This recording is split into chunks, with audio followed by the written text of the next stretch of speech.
विश्व की सबसे गहरी खाई मरियाना की खाई कहाँ है? तो प्रशांत महासागर में। मरियाना ट्रेंच कहाँ है? प्रशांत महासागर में।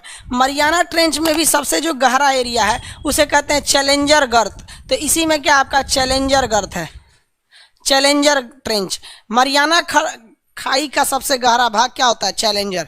जैसे लोटा तो गहरा होता ही है, लोटा का पेंदी, तो मरियाना ट्रंच तो गहरा ही है, उसका सबसे निचले भाग को क्या कहते हैं? मरियाना ट्रंच के नाम से जानते हैं। ऑप्शन नंबर कौन सा होगा इसमें? प्रशांत महासागर, पैसिफिक ओशियन। निम्नलिखित में से कौन से क्षेत्र में भूमध्य रेखा गुजरती है? तो भूमध्य रेखा, देखिए अफ्रीका एक ऐसा महाद्वीप है जिसमें तीनों प्रकार की रेखाएं गुजरती हैं। वो भूमध्य रेखा हो, चाहे विषुवत रेखा हो, चाहे कोई भी रेखा हो, ये सारी रेखाएं आपकी अफ्रीका महाद्वीप से गुजरती है। अफ्रीका महाद्वीप का विकास बहुत धीमे गति से होता है, इसलिए इसे अंधा महाद्वीप या अंध महाद्वीप के नाम से जानते हैं। यहाँ देखिए ये बीचों बीच से गुजरने वाली रेखा विषुवत रेखा, ये एशिया महाद्वीप से नहीं गुजरी, बस एशिया महाद्वीप के एक देश से निकली है, इंडोनेशिया से, जबकि इस महाद्वीप के बीचों बीच से निकल जाती है। यहाँ देखेंगे तो ये वाला है आपका कर्क रेखा और नीचे वाला है मकर रेखा। आप अगर देखिएगा इसमें ध्यान से तो ये तीनों रेखाएं कहाँ जाती हैं? अफ्रीका से होकर गुजरती हैं। बाकी ऐसा कोई कॉन्टिनेंट नहीं है जहाँ से ये तीनों एक साथ गुजरती हूँ। साथ ही अगर आप दुनिया को ऊपर से नीचे काटेंगे ना, इस शेप में काटेंगे ऊपर से नीचे, ये तो हम मिटा देते हैं। पृथ्वी को अगर आप दो भाग में बांटते हैं तो दो तरीका हो सकता है आपके पास बांटने का। एक आप खड़ा काट सकते हैं ऐसे, और या तो आप ऐसे काट सकते हैं। समझ में आ गया कि नहीं आ गया? तो गोला का आधा दो तरह से, ऐसे या ऐसे, किसी भी तरह से गोला का आधा करिएगा। कुछ ऐसे पार्ट होंगे जो नहीं मिलेंगे, लेकिन अफ्रीका एक ऐसा महाद्वीप है जो कैसे भी काटिएगा आपको कहीं ना कहीं भाग उसका आ ही जाएगा। तो ये चारों गोलार्ध में आता है। देखिए अगर हम इस तरह से दुनिया को काटेंगे तो दुनिया का सारा चीज़ इधर रह गया, वो जिस पार्ट में जाएगा उसमें ये वाला एरिया नहीं जाएगा। अगर ऐसे काटेंगे तो ऑस्ट्रेलिया नीचे ही रह गया, बहुत सी चीज़ नीचे रह गए, लेकिन कैसे भी काटिएगा तो अफ्रीका रह जाएगा। इसलिए अफ्रीका बड़ा विविधता वाला देश है। तो इसमें कौन सा ऑप्शन सही होना चाहिए? देखिए तो कह रहा है निम्नलिखित में से किससे भूमध्य रेखा गुजरती है? अरब से। भूमध्य रेखा भारत से गुजरेगी नहीं, चीन से भी नहीं गुजरती। कहाँ से गुजरती है? अफ्रीका से। पाक जल डमरू मध्य कहाँ है? श्रीलंका और भारत के बीच। श्रीलंका और भारत के बीच पाक जल डमरू मध्य है। विश्व में सर्वाधिक व्यस्त समुद्री मार्ग कौन सा है? तो ये है आपका उत्तरी अटलांटिक महासागर। ये ऑप्शन नंबर कौन सा हो जाएगा? ए, अटलांटिक वाला ए, ये सबसे व्यस्त है। आप नक्शा में अगर देखेंगे, व्यस्त मतलब होता है बिजी। सबसे ज़्यादा समुद्री जहाज, नाव, ये सब चीज़ें किस पर चलती हैं? तो दो तीन चीज़ें पूछता है आपका, बंदरगाह भी पूछता है, अब नदी भी पूछता है, समुद्री मार्ग भी पूछता है, नहर भी पूछेगा। तो सबसे ज़्यादा जो बिजी नहर होता है वो है आपका कील नहर। सबसे बिजी अगर नहर कहेगा तो कौन सा नहर हो जाएगा? कील नहर। कहाँ पर है? जर्मनी में है नहर। अगर कह देगा नदी कौन सी है तो जर्मनी में ही है राइन नदी। सबसे ज़्यादा नाव किस नदी पर चलती है? राइन नदी पे। और कह देगा समुंदर सबसे ज़्यादा बिजी कौन है तो नॉर्थ अटलांटिक, या केवल अटलांटिक भी बोल सकते हैं, नहीं तो अगर एक्यूरेट बोलना है तो नॉर्थ अटलांटिक कहेंगे। कौन सा? नॉर्थ अटलांटिक के नाम से जानते हैं। अभी नॉर्थ अटलांटिक के ऊपर एक बहुत ही भीषण तूफान चल रहा था। अब इतना खतरनाक वो तूफान था, इस रास्ते में चल रहा था, जो जहाज़ें यहाँ से यहाँ में 6 घंटा लगाती थी वो 4 घंटे लगा दे रही थी, क्योंकि इधर ही तूफान चल रहा था, जहाज़ को ढकेल के ले जा रही थी सर। और जो उधर से इधर आ रहे थे उन ससुरों को 8 घंटा लग जा रहा था। समझ में आया कि नहीं आ गया? किसी को कोई दिक्कत? तो सबसे व्यस्त नहर कील नहर, नदी राइन नदी, और समुद्री मार्ग तो उत्तरी अटलांटिक। समुद्री मार्ग कहेगा तो उत्तरी अटलांटिक। किसी को कोई दिक्कत नहीं है? अगला क्वेश्चन, पनामा नहर किसे जोड़ता है? प्रशांत महासागर और अंध महासागर यानी अटलांटिक महासागर। ऑप्शन नंबर कौन सा होगा? ए। प्रीवियस क्वेश्चन में ही बता दिए थे, यही तो है आपका पनामा नहर। ये प्रशांत महासागर है, ये अटलांटिक महासागर है। कभी कभी दे देता है प्रशांत महासागर, अटलांटिक ना दे के ये वाला हिस्सा दे देता है, तो ये है आपका कैरेबियन सागर। तो भाई कैरेबियन सागर भी किस सागर का हिस्सा है? अटलांटिक का ही हिस्सा है कैरेबियन सागर। अटलांटिक का हिस्सा कौन सा है? कैरेबियन सागर। आगे बढ़े। विश्व का सबसे बड़ा द्वीप कौन सा है? ग्रीनलैंड द्वीप। विश्व का सबसे बड़ा द्वीप ग्रीनलैंड द्वीप।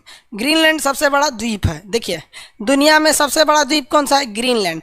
ग्रीनलैंड के बारे में बड़ा रोचक चीज़ें हैं। यहाँ पर एक देश है, आप देखिए नक्शा में, ये छोटा सा देश है, इसका नाम है डेनमार्क। ये डेनमार्क ने इस ग्रीनलैंड पर कब्जा कर रखा है। सोचिए गजब हाल है, टेम्पू होकर ट्रक को कब्जा कर रखा है। ये दुनिया का सबसे बड़ा आइलैंड है। ये इसका नाम क्या है? सबसे बड़े आइलैंड का नाम है ग्रीनलैंड। ये ग्रीनलैंड पर किसका अधिकार है? ये डेनमार्क का है। अब यूपीएससी का एक क्वेश्चन आया था, उसने कहा था कि ऐसा कौन सा देश है जो भौगोलिक रूप से यानी जोग्राफिकली उत्तरी अमेरिका में है लेकिन पॉलिटिकली वो यूरोप में है।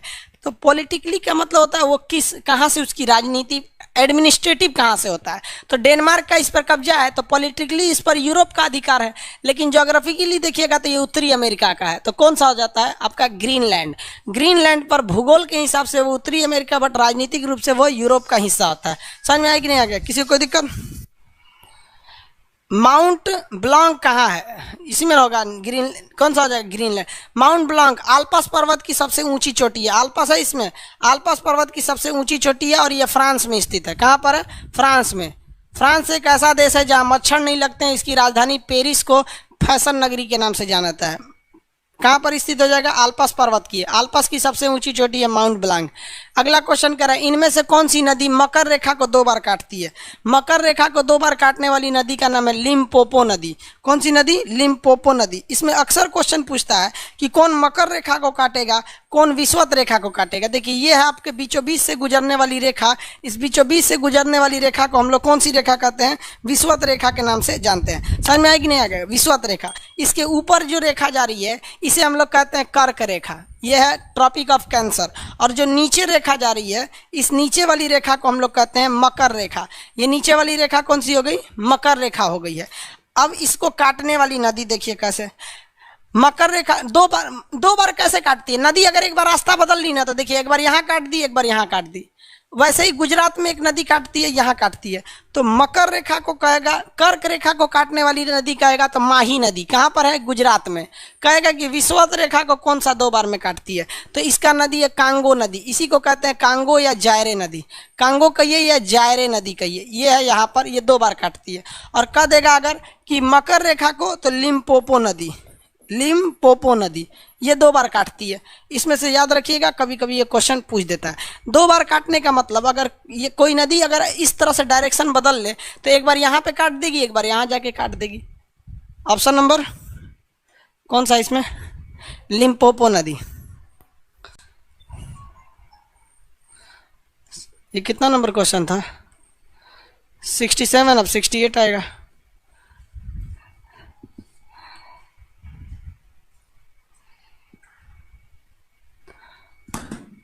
देखिए कह रहा है इनमें से कौन सा पहाड़ी है जो पूरब और पश्चिमी घाट को आपस में जोड़ता है। पश्चिमी घाट और पूर्वी घाट को जोड़ने वाला पहाड़ी कौन सा है आपका, नीलगिरी की पहाड़ी है। नीलगिरी की पहाड़ी, भारत में पश्चिमी घाट और पूर्वी घाट को जोड़ने वाली पहाड़ी का नाम है नीलगिरी की पहाड़ी। ये भारत में देखेंगे यहाँ 2 पहाड़ है, इस पहाड़ का नाम है पश्चिमी घाट और इधर वाला पहाड़ का नाम है पूर्वी घाट। ये दोनों पहाड़ जहाँ आकर मिलते हैं, आपस में जुड़ते हैं, इस पहाड़ को हम लोग कहते हैं नीलगिरी की पहाड़ी। और ये नीलगिरी की पहाड़ी की सबसे ऊंची चोटी का नाम है दोदा बेटा। क्या नाम है, दोदा बेटा। नीलगिरी की पहाड़ी चाय के उत्पादन के लिए प्रसिद्ध है, यहाँ चाय पत्ती बहुत ज़्यादा मात्रा में होता है। ऑप्शन नंबर कौन होगा, नीलगिरी की पहाड़ी। सतपुड़ा विंध्याचल, ये तो भारत के बीच में है सब। देखिए विंध्याचल ऊपर में है, विंध्याचल, और उसके नीचे सतपुड़ा है, और उसके नीचे अजंता है। ये लाइन से 3 पहाड़ी है, विंध्याचल, सतपुड़ा, अजंता। विंध्याचल, सतपुड़ा, अजंता। इनके बीच में जो नदियां बहेंगी उन्हें हम लोग कहते हैं भ्रंश घाटी में बहने वाली नदी, ये नर्मदा और ये ताप्ती। 2 पहाड़ों के बीच में बहने वाली नदी को भ्रंश घाटी कहते हैं। तो विंध्याचल और सतपुड़ा में के बीच में बहेगा नर्मदा, और सतपुड़ा और अजंता के बीच में बहेगा ताप्ती। ये नदियाँ अपने मुहाने पर कोई भी कचरा जमा नहीं करती हैं, क्योंकि पहाड़ों के बीच से निकलने की वजह से इनमें मिट्टी कम रहता है। पहाड़ में मिट्टी कहाँ रहता है, पत्थर रहता है, तो कचड़े कम रहता है और रफ्तार भी ज़्यादा रहता है, तो मुहाने पे कचरा जमा नहीं होता है। किसी भी नदी के मुहाने पर जमा हुए कचरा को हम डेल्टा कहते हैं। किसी भी नदी के मुहाने पर जमा हुए कचरा को हम क्या कहते हैं, डेल्टा कहते हैं। तो ये नदियाँ कभी भी डेल्टा का निर्माण नहीं करती हैं, क्योंकि इनमें तो एक कचरा भी नहीं रहता है, और रहेगा भी तो इतना स्पीड से आती है कि उखाड़ के फेंक देंगी। तो नर्मदा और ताप्ती कभी भी डेल्टा नहीं बनाती हैं। ये भ्रंश घाटी यानी रिफ्ट वैली में बहती है, 2 पहाड़ों के बीच में ये बहती हैं। अगला, सतलज और काली नदी के बीच जल स्थित हिमालय का वह भाग किस नाम से जाना जाता है। सतलज और काली के बीच में कौन सा हिमालय है, तो कुमायूं हिमालय है। कौन सा हिमालय, कुमायूं हिमालय। सारा बता दिए यहाँ पर। कह रहा है सह्याद्री पर्वत कहाँ पर स्थित है। ये सह्याद्री पर्वत पश्चिमी घाट में स्थित है। पश्चिमी घाट का हिस्सा है सह्याद्री पर्वत। पश्चिमी घाट का हिस्सा है सह्याद्री पर्वत। इसको भी नक्शा से समझिए, कहाँ से इसको समझ में आया। देखिए भारत में बहुत सारे पर्वत हैं सब, एक पहाड़ से क्वेश्चन अक्सर आते हैं सब। अब जब क्लास में बताएंगे तो एकदम डिटेल से बताते रहते हैं यहाँ पे। अभी क्या है कि एग्ज़ाम भी इतना पोस्टपोन कर दिया कि लड़कों के अंदर का भी जो उत्साह था वो भी ख़त्म होने लगा। यहाँ पे बिहार दरोगा का एग्ज़ाम को या किसी भी चीज़ के एग्ज़ाम को इस तरह से टाल दे रहा है ना कि लड़कों के अंदर का एक उत्साह ख़त्म हो जा रहा है। देखिए, भारत में कई तरह के पहाड़ स्थित हैं। इस पहाड़ में मेनली नीचे का इस पहाड़ को देखिएगा तो ये पहाड़ यहाँ से यहाँ तक, ये पहाड़ यहाँ तक, ये पश्चिमी घाट पर्वत है। कौन सा है? पश्चिमी घाट पर्वत।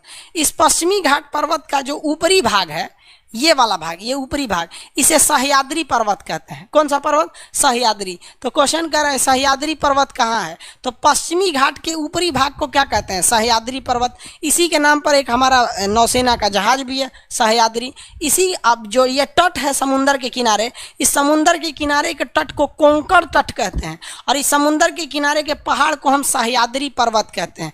तो पर्वत हो गया सह्याद्री और तट हो गया कोंकण तट। तो कभी कभी इस कोंकण तट को सह्याद्री तट भी बोल देता है। समझ में आएगी नहीं? और कभी कभी सह्याद्री पर्वत को कोंकण पर्वत भी कह देता है। तो कोई कंफ्यूजन नहीं होइएगा।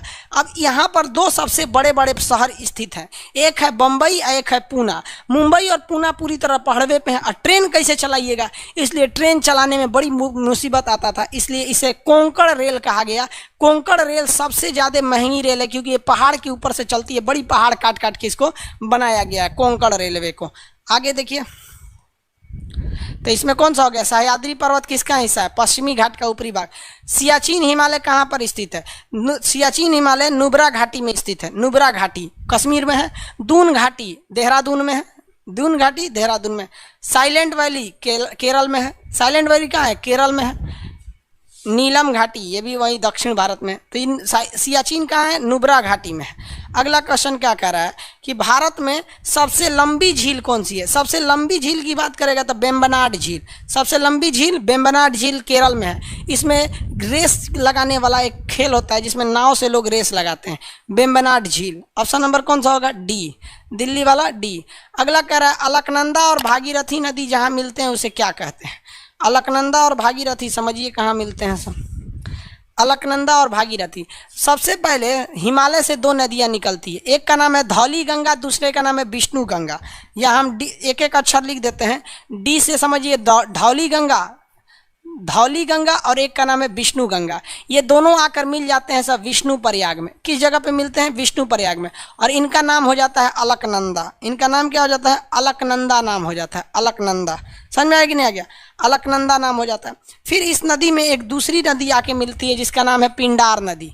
पिंडार नदी, जगह का नाम क्या है? पिंडार नदी।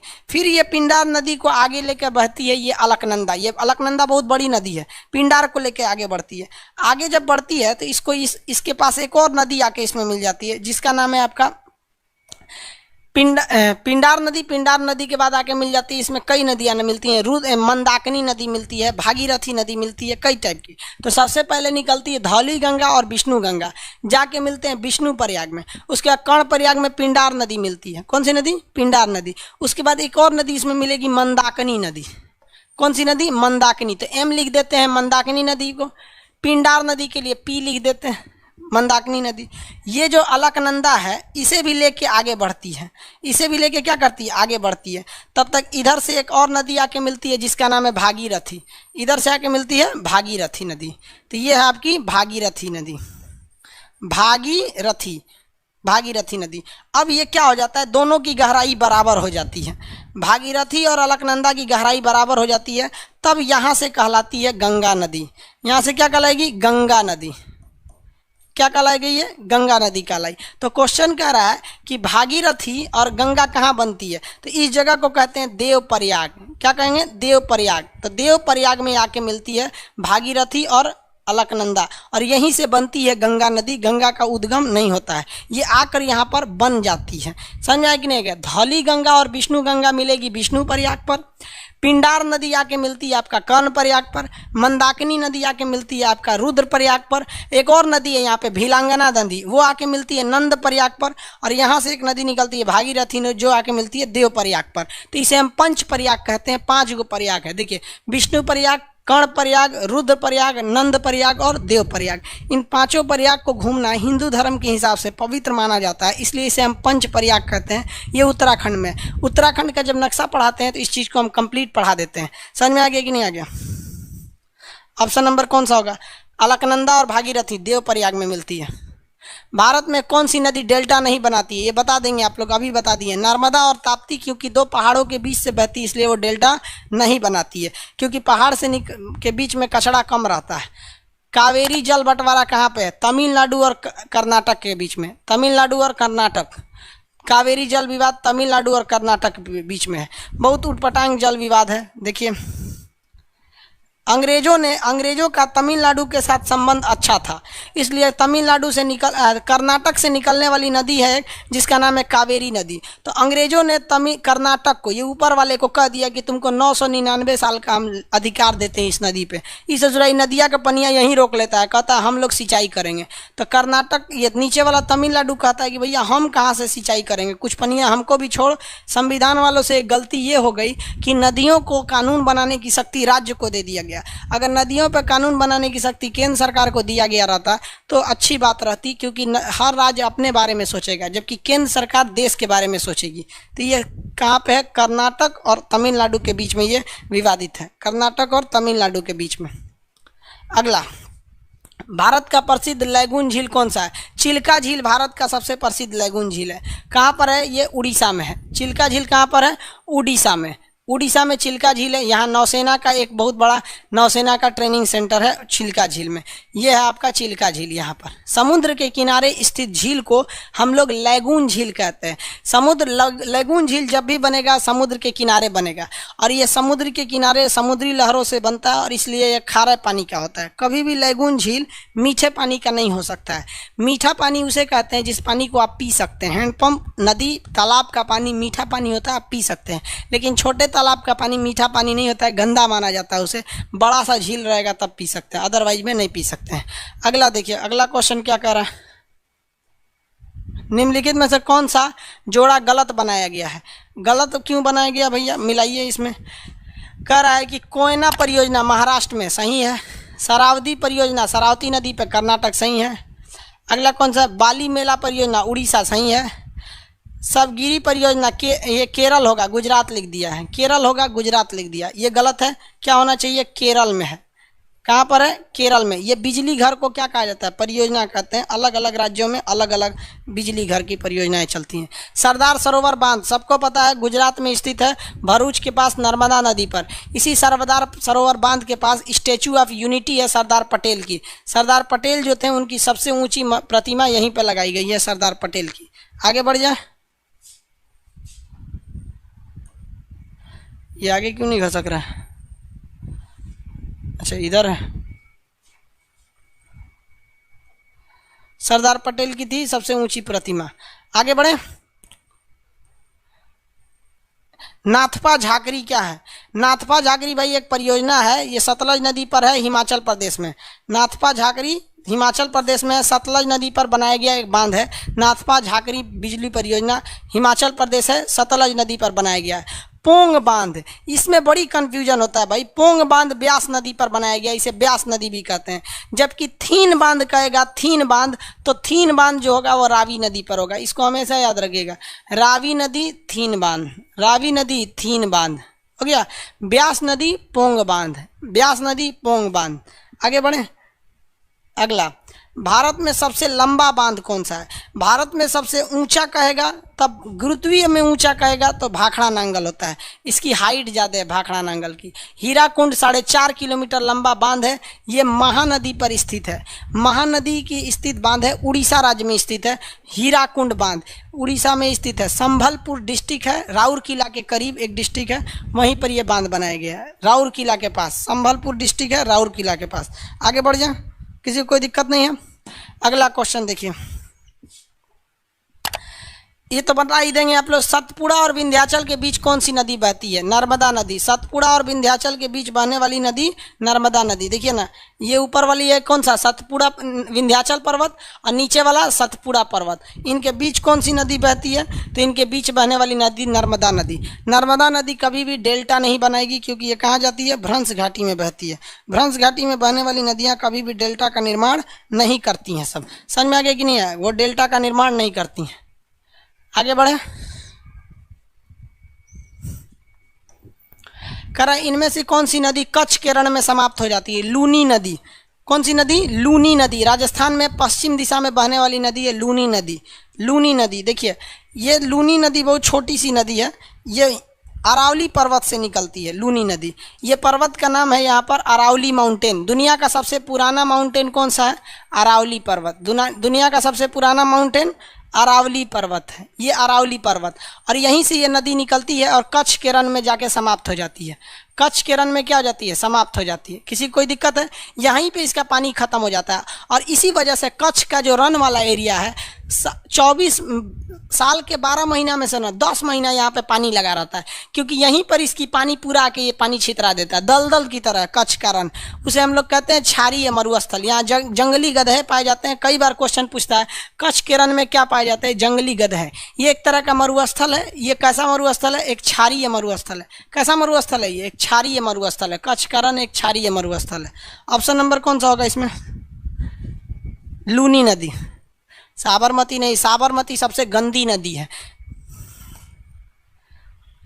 बेतवा नदी पर तावा परियोजना है। तावा परियोजना। सबसे बड़ी सिंचाई नहर कौन है? सबसे बड़ी सिंचाई नहर है राजस्थान में स्थित इंदिरा गांधी नहर है। राजस्थान में इंदिरा गांधी नहर है, सिंचाई नहर है। ये नहर के वजह से यहाँ देखिए, पंजाब में एक जगह हरिके बैराज, वहाँ से एक नहर को निकाला गया है जो पंजाब, हरियाणा, राजस्थान 3 जगह जाता है, 3 राज्यों में जाता है। इससे सिंचाई होता है। इस सिंचाई के वजह से ये जो मरुस्थल का एरिया था, यानी जो रेगिस्तान का एरिया था, उसमें पानी की कमी नहीं होती है। जिस वजह से क्वेश्चन पूछता है कि दुनिया में सबसे ज़्यादा आबादी वाला डेजर्ट मरुस्थल कौन सा है? तो सबसे ज़्यादा आबादी वाला मरुस्थल जो है वो आपका कौन सा मरुस्थल है भाई? वो आपका थार मरुस्थल है। थार मरुस्थल को पाकिस्तान के लोग चोलिस्तान कहते हैं। पाकिस्तान के लोग क्या कहते हैं? चोलिस्तान मरुस्थल, थार मरुस्थल को। ये रेलवे एनटीपीसी का क्वेश्चन था 2016 का। अगला, ऑपरेशन फ्लड। ऑपरेशन फ्लड को चलाया था वर्गीज कुरियन। किसने चलाया था? वर्गीज कुरियन। दूध उत्पादन के लिए वर्गीज कुरियन, ये दूध उत्पादन में बढ़ावा देने के लिए ऑपरेशन फ्लड चलाया गया था। देखिए, हर व्यक्ति को प्रतिदिन 200 ml दूध लेना चाहिए, लेकिन भारत दुनिया का सबसे ज़्यादा दूध उत्पादन करने वाला देश है। हमसे ज़्यादा दूध दुनिया में कोई उत्पादित नहीं करता है, फिर भी हम लोग दूध सबको उपलब्ध नहीं करा पाते हैं, जिसका 2 रीज़न है। एक गरीबी, दूसरा बढ़ती हुई जनसंख्या। लोग जनसंख्या को सीरियस लेते ही नहीं है हमारे देश में। हम दो, हमारे होने दो। हालांकि एक दौर था, कम से कम अब थोड़ा सा सुधार हुआ है। 2020 के बाद, सन 2000 के बाद, यानी 21वीं सदी में जिसकी शादी हुई है, आप बहुत कम सुनेंगे कि उनका 8 गो लड़का 9 गो लड़का हुआ है। जितने शादी हुए हैं 2000 मतलब पहले, सन 2000 के पहले, इवन आप कह लीजिए ना 2010 के बाद, जिनका जो 2010 के बाद शादी हुआ है वो बहुत कम बच्चे उनके हैं। और जो 2010 के पहले में है, उधर देखिएगा तो एक दौर बढ़ रहा था। तो जब से 5G टेक्नोलॉजी 4G टेक्नोलॉजी आया है ना, सब समझ गए हैं। 4 गो लड़का मैंने 4 गो मोबाइल लगेगा, तो जो बहुते खर्चा लगेगा। 2 गो ठीक है, सब हो गया। अगला क्वेश्चन, इनमें से कौन सा खरीफ फसल नहीं है? खरीफ फसल किसे कहा जाता है भाई? खरीफ फसल उस फसल को कहा जाता है जो कब बोया जाता है? बरसात में। कब बोया जाता है? बरसात, यानी जुलाई में। वैसा फसल जिसे बहुत ही ज़्यादा पानी की ज़रूरत हो, तो इसलिए उसे हम लोग क्या कहते हैं? खरीफ फसल। ये हमेशा जुलाई में बोएंगे, बरसात के समय में। तो कह रहा है इसमें से कौन सा खरीफ फसल नहीं है? खरीफ फसल नहीं है। तो देखिए, चावल दे तो मुख्य रूप से खरीफ फसल है, बहुत ज़्यादा पानी चाहिए। गन्ना, ससुराई दोनों में है, 10 महीना खेत में रहता है। बताइए ना, खरीफ फसल रबी दोनों में चला आता है। गन्ना सबसे ज़्यादा खेत में रहने वाला कौन सा फसल होता है? गन्ना होता है। अगर इसे 10 महीना से पहले तोड़ लेंगे तो पंछुछुर हो जाता है, चूसेंगे तो पानी ही नहीं रहेगा। कपास, इसको भी पानी की ज़रूरत रहती है, लेकिन ये ठंड नहीं बर्दाश्त कर सकता है कपास। गेहूँ एक रबी फसल है, इसे नवंबर के महीने में बोया जाता है।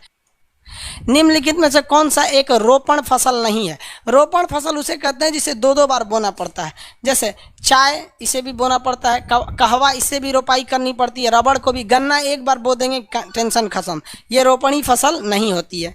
इनमें से कौन सा ब्राउन पेपर के नाम से जाना जाता है? भूरा रंग का किसे कहा जाता है? भैया जूट जो होता है ना, जूट जिसको हम लोग कहते हैं पटसन, पटसन जो होता है, पटसन ये भूरे कलर का होता है। इसी जूट का बोरा बनाया जाता है जिसमें हम लोग आलू प्याज रख के लाते हैं। ठंड के दिन में जानवरों को ओढ़ा देते हैं या फिर ज़मीन पर बिछा के पैर पोंछते रहते हैं, जो ब्राउन कलर का होता है, इसलिए उसे हम लोग क्या कहते हैं? Brown paper. कपास को हम सफ़ेद सोना कहते हैं, चाय को हम हरा सोना कहते हैं, और इसको हम लोग क्या कहते हैं? सुनहरा पेपर यानी गोल्डन पेपर के नाम से जानते हैं।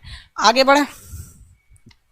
अगला कह रहा है सोपानी कृषि किसे कहते हैं? सोपानी कृषि किसे कहते हैं? जब कभी भी हम किसी ढाल पर, किसी ढाल वाली ज़मीन पर खेती करते हैं तो उसे सोपानी कृषि कहते हैं। सोपान का मतलब होता है सीढ़ी, तो सीढ़ीनुमा ढाल पर जब हम कभी खेती करते हैं तो उसे हम क्या कहते हैं? सोपानी कृषि के नाम से जानते हैं। ऐसा चाय पत्ती के लिए किया जाता है। चाय पत्ती के जड़ में अगर पानी लग जाएगा तो चाय पत्ती सड़ जाएगा, इसलिए ढलान पर उसे बोया जाता है कि पानी डगर के नीचे चला जाएगा। तो कौन सा हो जाएगा? पहाड़ी ढलानों पर। सही है। पूछ रहा है किसे कहते हैं? पहाड़ी ढलान। छत्ते पे खेती करिएगा, अजब हाल है। शुष्क क्षेत्र में नहीं होगा, पहाड़ की भैया चोटी पे नहीं होगा ना, ढलान पे खेती करेंगे। चोटिया पे कौन सी पहाड़ खेती कीजिएगा? लास्ट क्वेश्चन देखिए आज का। जिम कॉर्बेट नेशनल पार्क कहाँ है? उत्तराखंड में है, 1936 में बनाया गया था। यह भारत का पहला राष्ट्रीय उद्यान है।